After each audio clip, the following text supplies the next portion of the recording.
കാര്യം പറഞ്ഞാൽ ഞാൻ ഒരുപാട് തവണ ഈ അഖിൽമാരാരുടെ അല്പത്തരത്തെയും സ്വഭാവ സവിശേഷതകളെയും അല്ലെങ്കിൽ പിടിച്ചു നിൽക്കാനുള്ള ഉടായ്പകളെയൊക്കെ ട്രോൾ ചെയ്തിട്ടുണ്ട്. പക്ഷേ മാരാരുടെ ലൈഫ് സ്റ്റോറി ഭയങ്കര ഇൻസ്പയറിംഗ് ആണ് എന്നുള്ളതാണ് സത്യം.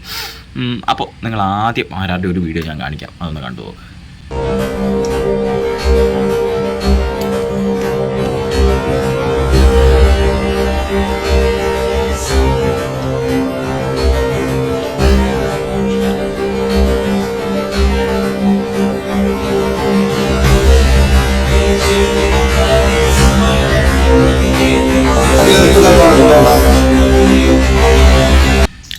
കൊട്ടാരക്കരയിൽ ഒരു ഉദ്ഘാടനത്തിൻ്റെ സമയത്തുള്ള വീഡിയോ ആണിത്.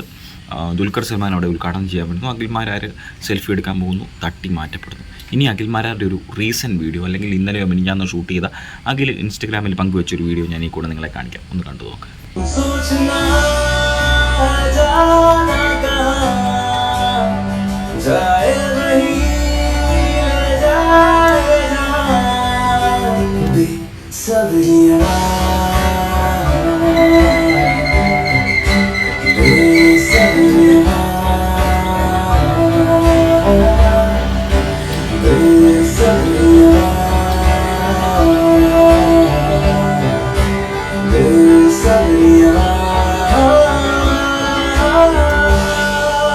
ഈ രണ്ട് വീഡിയോയും തമ്മിൽ 3-4 വർഷത്തിൻ്റെ പഴക്കമുണ്ട്. പക്ഷേ ദുൽഖർ സൽമാൻ്റെ ഒപ്പം സെൽഫി എടുക്കാൻ കൊതിച്ച അഖിൽമാരാർ ഇന്ന് നിൽക്കുന്ന MS ധോണിയുടെ ഒപ്പം പരസ്യം ചെയ്തുകൊണ്ടാണ്. ഭയങ്കര ഇൻസ്പയറിംഗ് ആയിട്ടുള്ള സ്റ്റോറി. കൊട്ടാരക്കരയിൽ ഒരു സാധാരണ കുടുംബത്തിൽ നിന്ന് ജനിക്കുന്നു. അയാൾക്ക് ഒരുപാട് സ്വപ്നങ്ങളുണ്ടായിരുന്നു. ഞാൻ ഇപ്പോഴും പറയാം, എനിക്ക് അഖിൽമാരാരോട് വിയോജിപ്പുകളുണ്ട്, എനിക്ക് അഖിൽമാരാരോട് യോജിക്കാൻ പറ്റുന്ന മേഖലയുണ്ട്. സ്റ്റിൽ അയാൾ കടന്നു വന്ന വഴികൾ, അയാളുടെ സ്റ്റോറി ഭയങ്കര ഇൻസ്പയറിംഗ് ആണ് എന്നുള്ളതാണ് ഞാൻ പറയാൻ ശ്രമിക്കുന്നത്. അഖിൽമാരാർ കൊട്ടാരക്കര ഒരു സാധാരണ കുടുംബത്തിൽ ജനിച്ച് അതിനുശേഷം മാങ്ങാ കച്ചവടമൊക്കെ ചെയ്ത് നടന്ന ഒരാൾ, അതിനുശേഷം സിനിമയെന്ന ആഗ്രഹം വരുന്നു, സിനിമയ്ക്ക് പുറകെ പോകുന്നു, ചെയ്യുന്ന സിനിമ പൊട്ടിപ്പോകുന്നു. ഒരു കാലഘട്ടത്തിൽ യൂത്ത് കോൺഗ്രസിലൂടെ രാഷ്ട്രീയത്തിൽ പ്രവർത്തിക്കുന്നു, രാഷ്ട്രീയത്തിൽ ദുരന്തമായി പോകുന്നു, അല്ലെങ്കിൽ സീറ്റൊന്നും കിട്ടാതെ സ്വതന്ത്രമായിട്ട് മത്സരിക്കേണ്ടി വരുന്നു. അങ്ങനെ 10,500 വോട്ട് മേടിക്കുന്നു.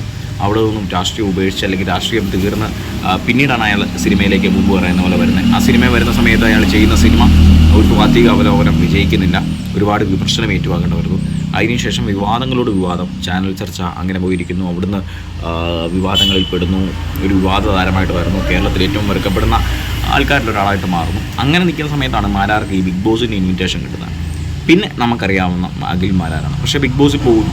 ആദ്യം അയാൾ പറയുന്നത് ബിഗ് ബോസിൽ പോകുന്നതിനേക്കാളും നല്ലത് ലുലുമാളിൽ പോയി തുണി കാണിക്കുന്നതാണ് എന്നൊക്കെയാണ്. അതിനോടൊക്കെ വിയോജിപ്പുണ്ട്. പിന്നെ ബിഗ് ബോസിൽ പോയി വാട്ടവർ, പുള്ളിക്ക് കിട്ടിയ അവസരം പുള്ളി ഉപയോഗിച്ചു. ബുദ്ധിപരമായിട്ട് തന്നെ അയാൾക്ക് ബിഗ് ബോസിൽ കയറി പറ്റാൻ പറ്റി.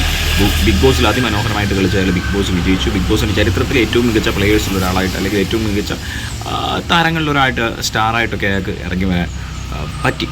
എന്നാലും അയാൾ ഒരു വർഷം ആ സ്റ്റാൻഡം മെയിൻറ്റെയിൻ ചെയ്യുന്നു, മികച്ച രീതിയിൽ കൊണ്ടുപോകുന്നു, തീർത്തും അതപ്പതിക്കാതെ പോകുന്നു എന്നുള്ളത് ചെറിയ കാര്യമല്ല എന്നുള്ളതാണ് വസ്തുത. എന്തായാലും പുള്ളിക്ക് കൂടുതൽ മുൻപോട്ട്, കൂടുതൽ മനോഹരമായിട്ട് പോകുവാനായിട്ട് സാധിക്കട്ടെ. എല്ലാവിധ നല്ല കാര്യങ്ങളും അയാളുടെ ജീവിതത്തിൽ നടക്കട്ടെ.